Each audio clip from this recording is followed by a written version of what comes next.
Lord, thank you so much for this time of coming before you to pray on behalf of Israel, the Jewish people. Thank you so much for Eran Glazer, for the team in the National Leadership Center in Ariel, Israel, just holding the line for you, for righteousness, for light. It's like a beacon of a lighthouse right there. Thank you that there's good in the midst of this great trial. So come and show us even how to pray. So we love you, Lord. I want to make a comment first before I throw this to Eran, and that is that I've seen that there's 800 different rabbis and pastors, so Christians and Jewish rabbis, together calling for today to be a national day of prayer for Israel. So even if it didn't come, let's say, from the Knesset, maybe we'll hear if there has been some, but let's really take this seriously, because I think this is what's needed, is a national day of prayer for Israel.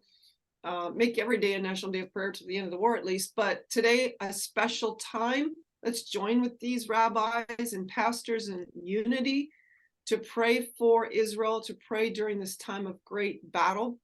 And I was mentioning on other calls that the King George, called 7 national days of prayer during the Second World War in England, and they all coincided with incredible turnarounds in the war. So let this be, this is 30th day.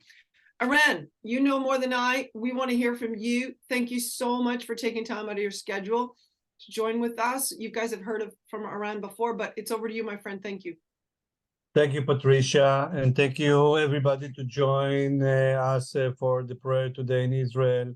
And as the days are passing by, we need the prayer more and more.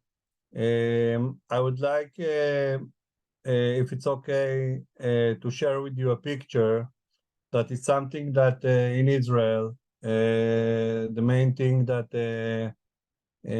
happening and the war. You see the picture, Patricia? Yes, we do. Wow, is that all the hostages? This is all the hostages. Wow. And I think before I start, I would like to show you the faces of the people that was kidnapped and staying in the Hamas terrorist ISIS. We don't know what is the situation there.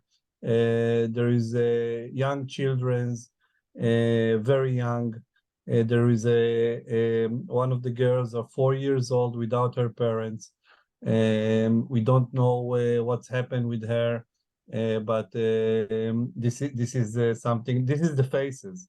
When Wow. they're speaking about the kidnapped Jewish people that was sleeping in their beds. And I would like to tell you 2 stories about, there is a couple here. The by a miracle was survived. He was hiding behind a closet, and the terrorists get inside their house from Kfar Gaza. They closed the door and they were spraying, and the light was off, and the terrorists, the murderers, was in the house, and by a miracle they didn't saw there. There is another miracle that happened. It was a father. His name is Gil. His name is Gil, and he was with his children. He's 14 years old. His father. We have 4 people, 4 children. 2 of them was with him while the shooting was starting outside. He grabbed the 2 children, and there is a horrible movie of 47 minutes that people see. I didn't saw that, but it's a 47 minutes that show from the cameras of these monsters. They do a video clip, so you see this father that is taking two of his young children, going with them to the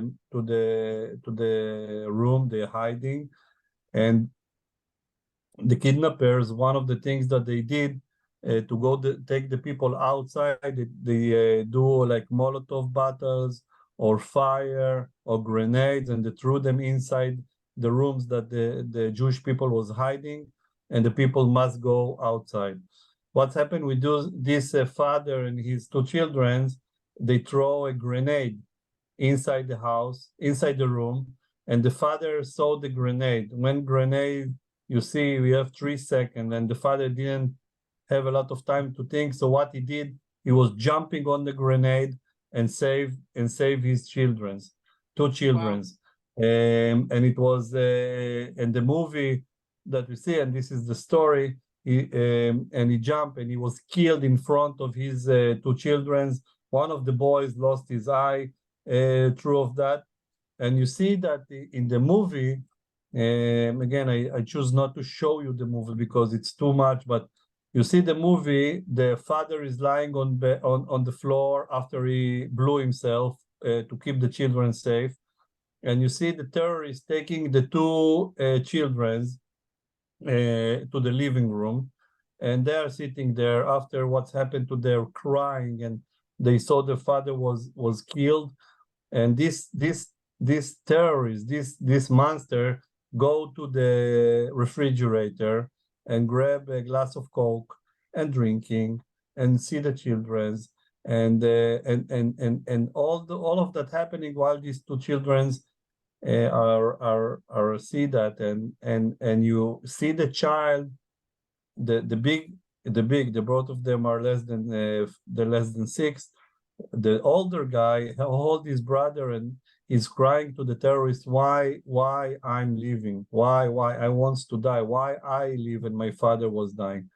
And there is testimonies like that about parents and people that was jumping on grenades, was sacrificed their self for the children. So this is the faces of the people, and you can see that these common people. You can see. I don't know if you see the pointer. This is the child that we are speaking about, without her parents. She's here, and she is 4 years. Nobody knows. Supposed to be underground of Gaza. Most of them are focusing on the Shifa hospital because the terrorist knows that the IDF is not going to bomb the hospital. And what they're doing, they're acting like human shields, the people of their people. So this is the people that we are praying every day for them. We are praying for them that they will come home. We are praying that they're going to come safe, and we are praying for them to come and and this is more than a month. Think about your child, your father, your brother, your sister, your grandmother. There is the oldest guy is 86, 85 years old that is there. And think about that in a way that this is the situation. And it's terrible to think about all the faces because number is important, but when you see the faces, you see life, and behind every face there is a story, and behind every face there is a Jewish man, woman, and child that all their sins was because they are Jewish. This is it. It's not about politics. It's not about anything by being a Jewish. And these savages was entering to the houses. The people was in the pajamas and nice Shabbat before Shabbat Simchat Torah. And I hope, Patricia, it's okay to share the pictures because this is the people behind the numbers. This is the people. And I you know, we have a lot of things to pray these days, but I'm praying for these people, for these Jewish people to come back home. And this is something that I would like to share. And another thing, to take it to your word, that I would like, and from that I will continue. But this is the numbers, okay? And think about that yourself, wherever you are living, wherever you are, you know, having your time.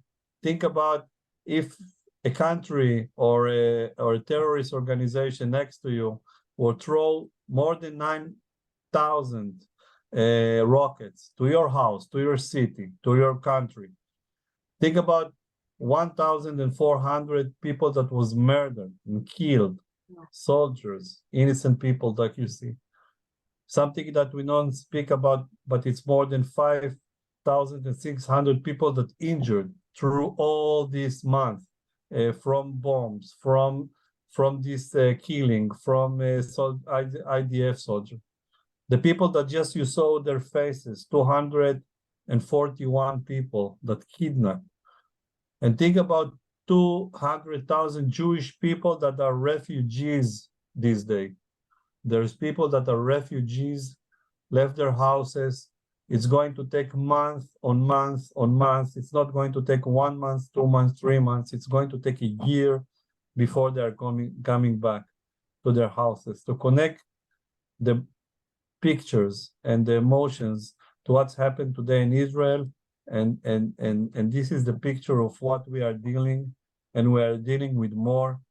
Today, it was a stabbing in Jerusalem, in the east of Jerusalem, and see how much hate behind this terrorist. 16-year-old stab a police officer, 2 police officers.